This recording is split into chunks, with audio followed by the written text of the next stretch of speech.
Bonjour chers étudiants, nous allons maintenant traiter des avantages en nature et ces explications seront données à travers des captures d'écran. Donc vous allez suivre avec moi à l'écran les documents que j'ai ici à ma possession. Donc sans plus tarder, il faut dire que les avantages en nature sont des biens ou des prestations de services accordées à titre gratuit aux salariés. Dans le cas, Pagio a bénéficié de plusieurs avantages en nature. Donc, ici, voici les informations concernant les avantages en nature de M. Pajot. Il fallait donc procéder à la lecture intégrale de ce test qui porte sur les avantages en nature pour identifier les différents avantages en nature dont a bénéficié M. Pajot. En ce qui concerne donc le traitement des avantages en nature, nous allons les prendre point par point. On nous dit ici que il a été mis à la disposition de M. Pajot une villa de 4 pièces meublée avec téléphone, eau et piscine, etc. En ce qui concerne les avantages en nature, le traitement fiscal à opérer, c'est d'abord de se référer au barème. Donc, le barème que vous avez ici, je vais ouvrir le barème, excusez-moi. Voilà, le barème que vous avez ici dans le document complément ITS que j'ai mis à votre disposition. Il s'agit donc d'un barème défini par arrêté ministériel. C'est ce barème-là qui définit les montants forfaitaires de certains avantages en nature. Donc, vous allez lister les différents avantages en nature dont a bénéficié M. Pajot. Ceux qui figurent dans le barème ici seront donc considérés selon leur valeur du barème, donc selon leur valeur forfaitaire. Les avantages, n'est-ce pas, qui ne sont pas donc illustrés dans le barème, ces avantages-là seront tenus compte pour leur valeur réelle. Donc voilà le principe. Je répète. En ce qui concerne le traitement fiscal des avantages en nature, il faut se référer au barème que voici. Barème défini donc par l'arrêté ministériel qui date de 1996. Ce barème-là fixe des montants forfaitaires pour un certain nombre d'avantages en nature.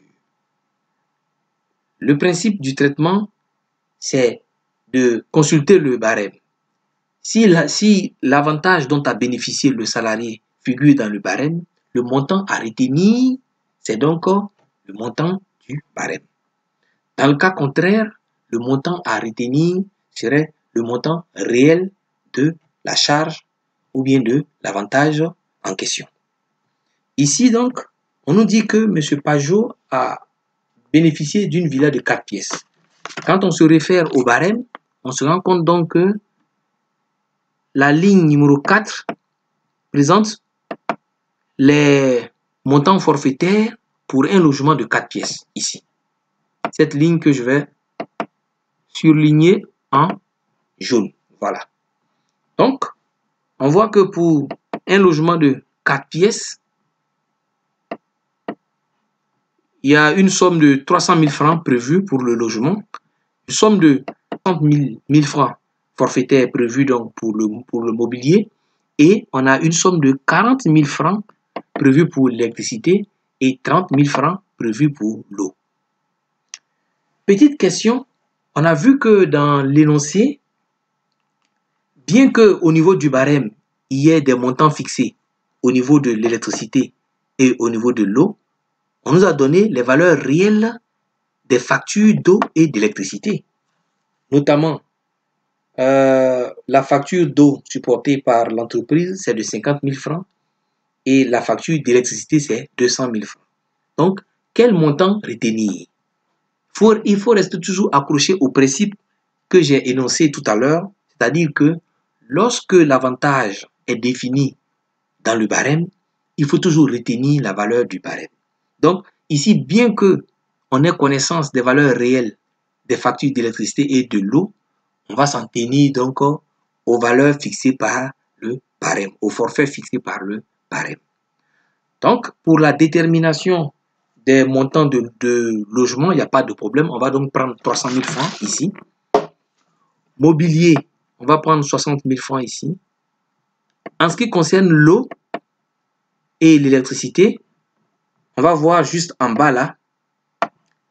On nous dit que le montant est à majorer en ce qui concerne l'électricité. Le montant est à majorer de 200 000 francs par appareil individuel de climatisation ou par pièce climatisée. Dans le cas que nous avons ici, M. Pajot, dans son logement, a une climatisation centrale. Donc, pour déterminer le montant de l'électricité, nous allons donc multiplier 4 pièces par 20 000 francs à additionner aux 40 000 qu'on a ici pour déterminer le montant de l'électricité. C'est pareil qu'on fera pour l'eau. En ce qui concerne l'eau, on a dit ici en B que le montant est à majorer de 30 000 francs pour le logement doté d'une piscine. M. Pajot bénéficie d'un logement qui est doté d'une piscine, donc on va majorer les 30 000 que nous avons ici. Ce qui nous permet d'avoir ici dans ce tableau-là, le traitement pour le villa de 4 pièces, 300 000 francs, mobilier, 60 000 francs, selon donc le barème toujours, eau et piscine, donc 30 000 plus 30 000, ça fait 60 000 francs, électricité, en tenant compte du nombre de pièces climatisées, ça fait un total de 120 000 francs. On poursuit. Quel traitement réservé aux 250 000 francs de téléphone? Ici, on se réfère au barème que je vais ouvrir là. On voit que nulle part, il n'est mentionné téléphone. Donc, le téléphone n'est pas pris en compte dans les avantages fixés au barème. Conséquence, on va donc tenir compte de la valeur réelle du téléphone. Ce qui fait que ici, dans le tableau, je vais mettre téléphone, valeur réelle. Vous voyez que ici, je mets ici téléphone, je prends 250 000 francs pour le téléphone. Voilà. Et dans mon tableau, j'ai bien fait de séparer les avantages prévus au barème, ici, des avantages non prévus au barème. Le téléphone n'est pas prévu au barème, je le mets là pour 250 000 francs. On continue donc la lecture de notre énoncé. On nous dit que l'entreprise met à la disposition de l'expatrié de M. Pajot son personnel domestique constitué d'un jardinier, d'un boy et d'un cuisinier. Ok, donc ici, quel traitement réservé à ces différents éléments? Quand on regarde bien, on se rend compte que tous ces éléments figurent dans le barème. Je vais donc ouvrir sur le barème. On voit que dans le barème, un peu en bas, des montants ont été fixés pour la domesticité, c'est-à-dire jardinier, 50 000 francs, gens de maison, 60 000 francs, cuisinier, 90 000 francs. Donc, c'est des valeurs qui sont prévues au barème. Donc, je retiens les montants du barème que je viens mettre dans mon tableau ici. Donc, jardinier, 50 000 francs là. Boy, c'est-à-dire gens de maison, 60 000 francs. Cuisinier, 90 000 francs. Je continue la lecture de mon énoncé.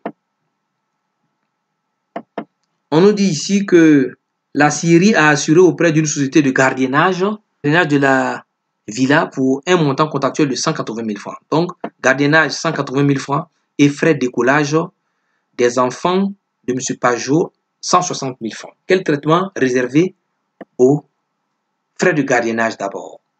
Ici, on voit que le gardiennage n'est pas assuré par une personne physique, mais c'est une société qui assure le gardiennage. Vous allez voir donc que la note 2408 de la doctrine, en sa page 92, vous avez la doctrine, hein, je vous l'ai donnée en PDF. Donc, je vous invite à lire la note 2408 qui traite donc des avantages en nature. Cette note-là prescrit que lorsque le gardiennage est assuré par une société, le montant donc à retenir, c'est le montant réel. Donc, il ne faudrait pas faire la confusion entre le gardiennage assuré par une société et le gardiennage donc assuré par une personne physique. Le cas d'espèce, on dit le gardiennage est assuré par une société. Donc, on va retenir le montant versé à cette société-là. Donc, ici, gardiennage est classé parmi les avantages non prévus au barème. Gardiennage, donc, 190 000. Les frais d'écolage. Nulle part dans le barème, vous ne verrez les frais d'écolage. Voici le barème là. Nulle part dans le barème, vous ne verrez les frais d'écolage. Donc, les frais d'écolage doivent être retenus pour leur valeur réelle. Et on prend donc 160 000 francs. Le billet d'avion. Le billet d'avion. OK. En ce qui concerne le billet d'avion, ici, il est dit que l'entreprise a pris en charge le coût des billets d'avion de la famille Pajot composée des époux Pajot. Vous devez vous référer donc au test que j'ai indiqué tout à l'heure, le test 2408 de la doctrine fiscale, en sa page 91. Ce test stipule que les frais de transport de congé annuel du salarié expatrié et de sa famille de son lieu de travail à son domicile d'origine pris en charge par l'employeur sont considérés comme indissociables du coût de recrutement du salarié expatrié. Donc, on a dit que pour les salariés expatriés, les coûts des billets là font partie donc du coût du contrat.